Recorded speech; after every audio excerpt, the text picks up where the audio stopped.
کیا عورت منحوس ہو سکتی ہے؟ میرے ایک دوست کا جب سے رشتہ لگا ہے تب سے اسے مالی مشکلات کا سامنا ہے۔ ان کی بیگم کا کہنا ہے کہ میری وجہ سے ایسا ہوا ہے، آپ مجھے چھوڑ دیں، شریعت میں اس بات کی کیا حیثیت ہے؟ جاوید احمد: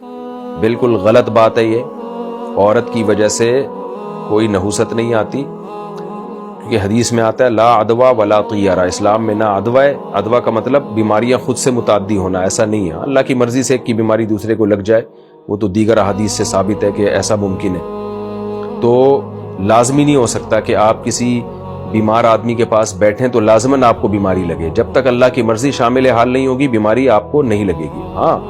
اس کا یہ مطلب نہیں کہ وبائیں جہاں پھیلی ہوئی ہوں تو وہاں احتیاط نہ کریں، کیونکہ دوسری حدیث میں احتیاط کا حکم دیا گیا ہے۔ اسی طرح حدیث میں آتا ہے بدشگونی نہیں ہے، یعنی کوئی چیز منحوس نہیں ہے۔ لا طیرہ، لا نفی جنس کے ساتھ کوئی جیسے عربوں میں تصور تھا نا کالی بلی آگے سے گزر گئی، آج کل جیسے یہ تصور ہے، عربوں میں اس طرح کے اور تصور تھے کہ فال نکالتے تھے، پرندہ اگر ادھر کو اڑ گیا تو اس کا مطلب یہ کام کر لو، ادھر کو اڑ گیا تو اس کا مطلب نہیں کرو، یہ فضول چیزیں۔ بدشگونی، نحوست لیتے تھے، اور خوش وہ بھی لیتے تھے کہ یعنی ایک اچھا وہ بھی لیتے تھے، ادھر کو اڑ گیا تو اچھا ہونے والا ہے۔ تو آپ صلی اللہ علیہ وسلم نے اس کی نفی کی۔ تو البتہ حدیث میں آتا ہے 3 چیزوں میں نحوست ہے، یعنی نحوست ہو سکتی ہے 3 چیزوں میں، اس سے کوئی دھوکے میں نہ آ جائے اس حدیث سے، اس لیے میں اس کو بھی بیان کر کے اس کی تشریح کر دیتا ہوں۔ ایک آپ نے فرمایا گھر، ایک سواری، اور ایک بیوی۔ تو تب پوری امت کا اتفاق ہے یہاں نحوست سے وہ والی نحوست مراد نہیں ہے جو زمانہ جاہلیت میں نحوست تھی۔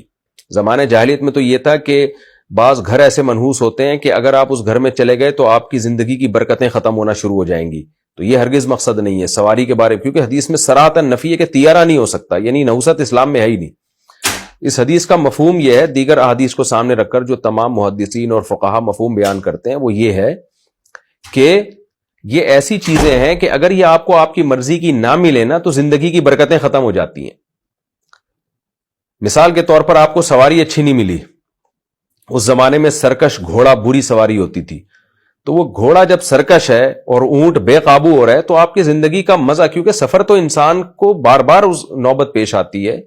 اب وہ گھوڑا ہی قابو میں نہیں آ رہا، کبھی گرا رہا ہے آپ کو، آدھا گھنٹہ اس کو سدھانے میں لگ رہا ہے اور اس پہ سوار ہونے میں لگ رہا ہے، پھر آگے سفر میں وہ بیڑا غرق کر رہا ہے آپ کا، تو ظاہر ہے یہ زندگی کی برکتیں ختم ہو جاتی ہیں اس سے۔ اسی طرح گھر،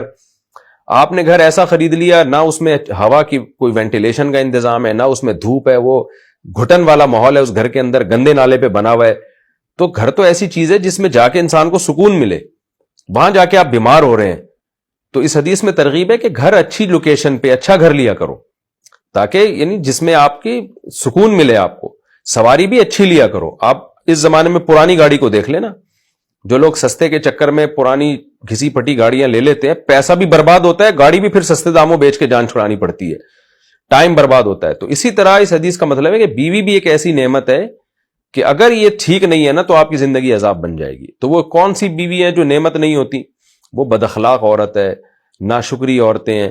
وہ کیا کرتی ہیں کہ آپ کھلاتے رہو ساری زندگی، وہ ناشکری کرتی رہیں گی، پھر آپ کے بچوں کو آپ کا باغی بنا دیں گی۔ جو بچے نعمت بننے تھے وہ مائیں، بعض مائیں جو اس وقت میری اسپیچ نہیں سن رہی ہیں، جو مسائل کا سیشن نہیں سن رہی ہیں،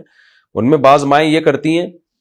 کہ وہ بچوں کو باپ کے خلاف ورغلاتی رہتی ہیں، طنز کرتی رہتی ہیں، باپ زندگی بھر کھلاتا پلاتا ہے بچوں کو، اور وہی بچے بڑے ہو کر باپ کا گریبان پکڑ رہے ہوتے ہیں۔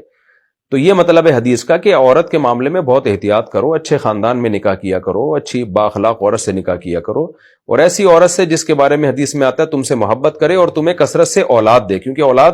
اللہ کی نعمتوں میں سے بہت بڑی نعمت ہے۔ تو تمہیں اولاد ہی نہیں دے رہی، بس مجھے ایک ہی بچہ چاہیے، مزید بچہ ہی نہیں چاہیے، تو نحوست کا ایک مفہوم یہ بھی بیان کیا گیا ہے کہ وہ عورت جو آپ کو اولاد دینے کے لیے آمادہ نہ ہو، وہ بھی آپ کی زندگی برباد کر دے گی،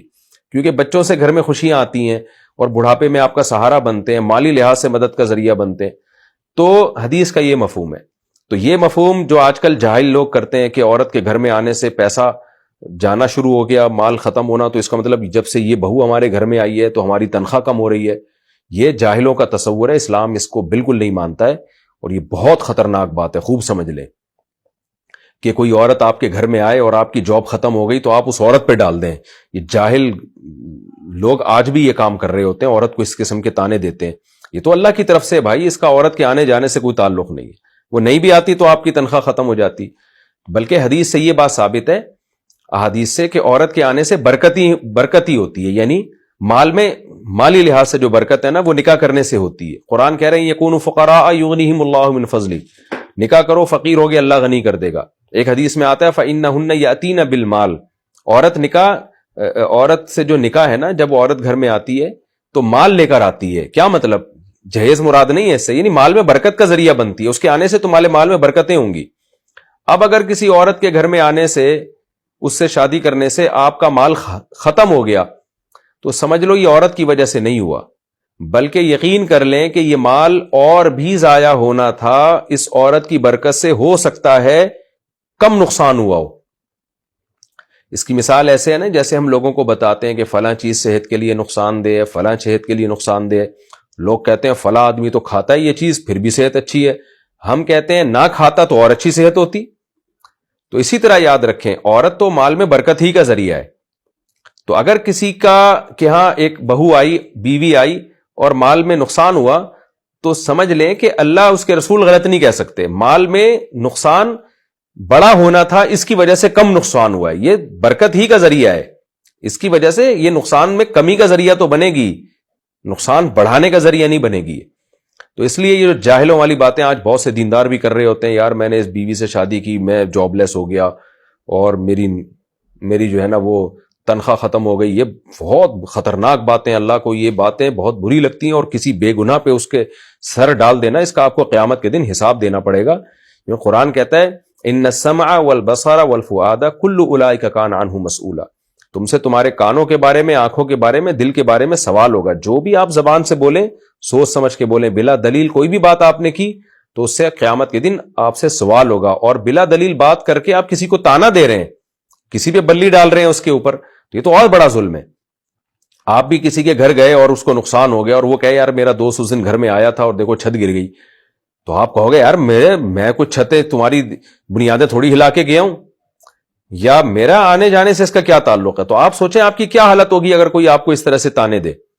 تو اسی طرح جب کسی بے گناہ عورت کو اس طرح کے تانے دیے جاتے ہیں، میں اس پہ اتنی ڈیٹیل میں اس لیے بات کر رہا ہوں کہ بعض جاہل لوگ یہ کام کرتے ہیں، بعض ساسیں یہ کام کر رہی ہوتی ہیں کہ اس عورت کے آنے سے میرا بیٹا جو ہے نا، میری بہو کے آنے سے میرا بیٹا مالی مشکلات میں آ گیا، تو یہ بہو کی نحوست ہے۔ یہ بہت غلط جملہ ہے، اور اس سے کسی بھی بے گناہ عورت کو جو تکلیف ہوگی، اذیت ہوگی، اس کا قیامت کے دن آپ کو اس کا حساب بھگتنا پڑے گا، اور دنیا میں بھی اس کی سزا مل سکتی ہے۔